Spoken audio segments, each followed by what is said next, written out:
Hi students, welcome to the session. இதுக்கு முன்னாடி நம்ம லாமி தேற்றம் அப்படின்னா என்னன்னு பார்த்தோம். அந்த லாமி தியரத்தை வந்து மேத்தமெட்டிக்கலா எப்படி எழுதுறது அப்படின்னு நம்ம பார்த்தோம். கண்டிப்பா உங்களுக்கு புரிஞ்சிருக்கும்னு நினைக்கிறேன். ஸோ அதை பேஸ் பண்ணி ஒரு ப்ராப்ளம் இருக்கு. 3.14 அப்படிங்கிற அந்த ப்ராப்ளம் நான் இப்போ ரீட் பண்றேன் பாருங்க. ஒத்த இரண்டு சங்கிலிகளால் செய்யப்பட்ட ஓய்வு நிலையில் உள்ள ஒரு ஊஞ்சல் ஒன்றில் குழந்தை ஒன்று அமர்ந்திருக்கிறது. அக்குழந்தையின் மீது செயல்படும் விசைகளை காண்க. மேலும் லாமியின் தேற்றத்தை பயன்படுத்தி சங்கிலியில் செயல்படும் இழு விசையை காண்க. ஸோ தெர் இஸ் ஒன் ஒரு நம்ம ஊஞ்சல் பார்த்துருப்போம் இல்லையா, ஸ்விங்கு. அந்த ஸ்விங்கில் ஒரு கிட்டு உட்கார்ந்துருக்கு. ஸோ அதில் ஒரு செயின் இருக்கு, 2 செயின் இருக்கு. அந்த 2 செயின்ல என்ன டென்ஷன் இருக்கும் அப்படிங்கிறத கேட்குறாங்க. ஸோ கண்டிப்பாக இதை நீங்கள் படத்தில் பார்க்குறீங்க இல்லையா, இந்த மாதிரியான ஒரு முதல்ல பாப்பாவோட படத்தை காமிச்சிருக்கிறாங்க. அதுக்கப்புறம் what are the forces acting on the சிஸ்டம்ங்கிறத காமிச்சிருக்கிறாங்க. இப்போ நமக்கு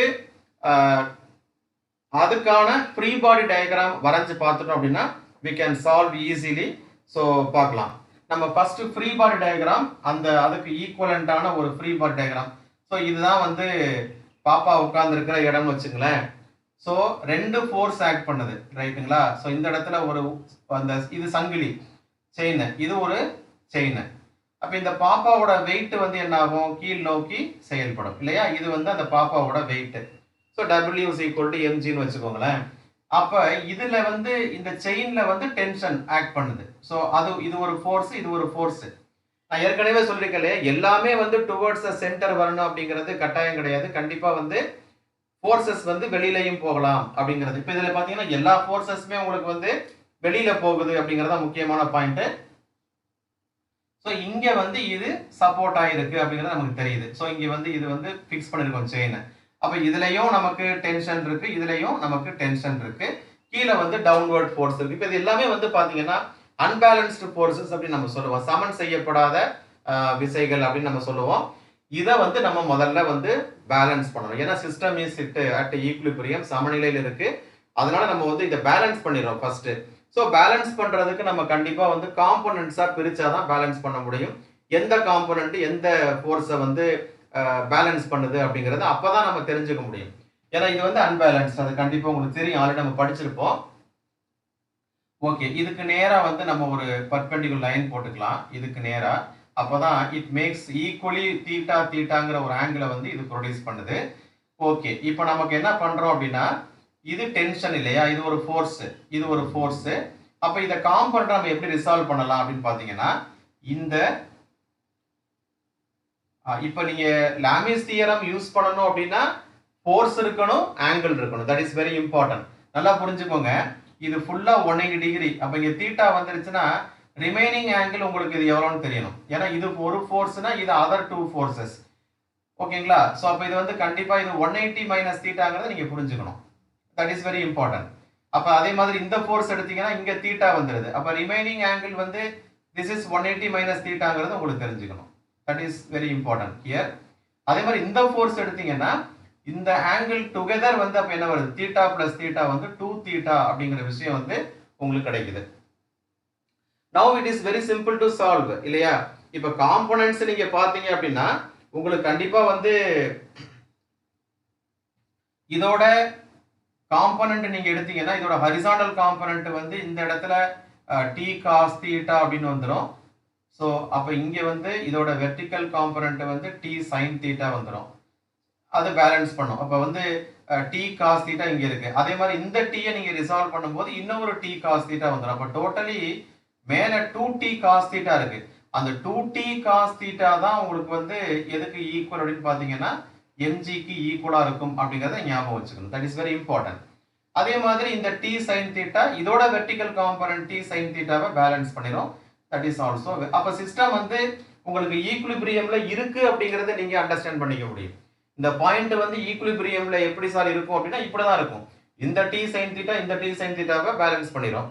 இந்த t cos θ plus t cos θ 2t cos θ வந்து இந்த mgயை பேலன்ஸ் பண்ணா. So net forces acting on the point வந்து கண்டிப்பா அந்த பாப்பா மேல ஆக்ட் பண்ற ஃபோர்ஸஸ், நெட் ஃபோர்ஸஸ் வந்து 0 அப்படிங்கறது, நெட் ஃபோர்ஸ் வந்து 0 அப்படிங்கறத நீங்க புரிஞ்சுக்கலாம். So system is in equilibrium அப்படிங்கறத நம்ம அப்பதான் புரிஞ்சுக்க முடியும். That is very clear. Okay, இப்போ நீங்க லாமிஸ் தியரத்துக்கு வாங்க. லாமிஸ் தியரத்துல first you take this force tension. So T divided by இந்த angle. இந்த angle நான் என்ன சொன்னேன்? இந்த ரெண்டு ஃபோர்ஸுக்கு நடுவுல இருக்கிற angle வந்து 180 minus theta. அப்ப sin of 180 minus theta. அதே மாதிரி this ratio is equal to this T divided by இந்த ரெண்டு ஃபோர்ஸுக்கு நடுவுல இருக்கக்கூடிய இந்த angle. அப்ப இது sin of 180 minus theta. Then I come to this mg. So mg பொறுத்த வரைக்கும் நமக்கு இதுக்கு ஆப்போசிட்டா இருக்கிறது வந்து பாத்தீங்கன்னா theta plus theta என்ன வருது? yes 2 theta ன்னு வருது இல்லையா? இப்போ நீங்க வந்து இது என்ன பண்ணலாம்னா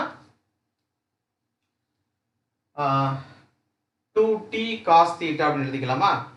ஓகே. இது ரெண்டுக்கு நடுவுல இருக்கக்கூடியது வந்து sin of angle தான் நம்ம எழுதிக்கலாம் இல்லையா? sin of angle தான் எழுதிக்கணும். அப்ப theta plus theta 2 theta. So sin 2 theta ன்னு வந்துரும். sin 2 theta. Fine. Okay. நம்ம வந்து force எடுத்துக்க போறது இல்ல. We are going to focus only angles. இப்போ ரெண்டுக்கு நடுவுல இருக்கிற angle வந்து theta plus theta 2 theta அதோட sin எடுத்துக்கலாம். இப்போ sin of 180 minus theta உங்களுக்கு ஏற்கனவே தெரியும். sin of 180 minus thetaங்கிறது yes sin theta இல்லையா? sin theta தான். அதே மாதிரி sin 2 thetaங்கிறது 2 sin theta cos theta. இந்த வந்து trigonometric identities. முக்கோணவியல் நம்ம யூஸ் பண்ணக்கூடிய ஃபார்முலா. ஸோ நான் அதையும் நம்ம வந்து ஃபோக்கஸ் பண்ணிக்கலாம். இப்போ நம்ம இதில் ஏதாவது ஒன்று எடுத்துக்கலாம். So t by sin theta இல்லையா? அதாவது sin of 180 minus theta sin theta and which is equal to mg divided by sin 2 thetaங்கிறது 2 sin theta cos theta. கரெக்டா? 2 sin theta cos theta. சொல்லுங்க பார்க்கலாம். இப்போ ஒரு sin theta ஒரு sin theta கேன்சல் பண்ணி விட்டுறலாம். therefore t is equal to என்ன வருது? mg divided by 2 cos theta. அவ்வளவுதான்ப்பா. is very very important result. அப்போ ஒரு செயின்ல எவ்வளவு டென்ஷன் இருக்கும், அந்த சங்கிலியில என்ன இழுவிசை இருக்கும் அப்படிங்கறத ரொம்ப ஈஸியா நம்ம என்ன பண்ணிடலாம், இதுல இருந்து நம்ம வந்து கால்குலேட் பண்ணிடலாம். இப்போ உங்களுக்கு அந்த பாப்பாவோட மாஸ், அந்த கிட்டோட நிறை நமக்கு தெரிஞ்சிருக்கணும்.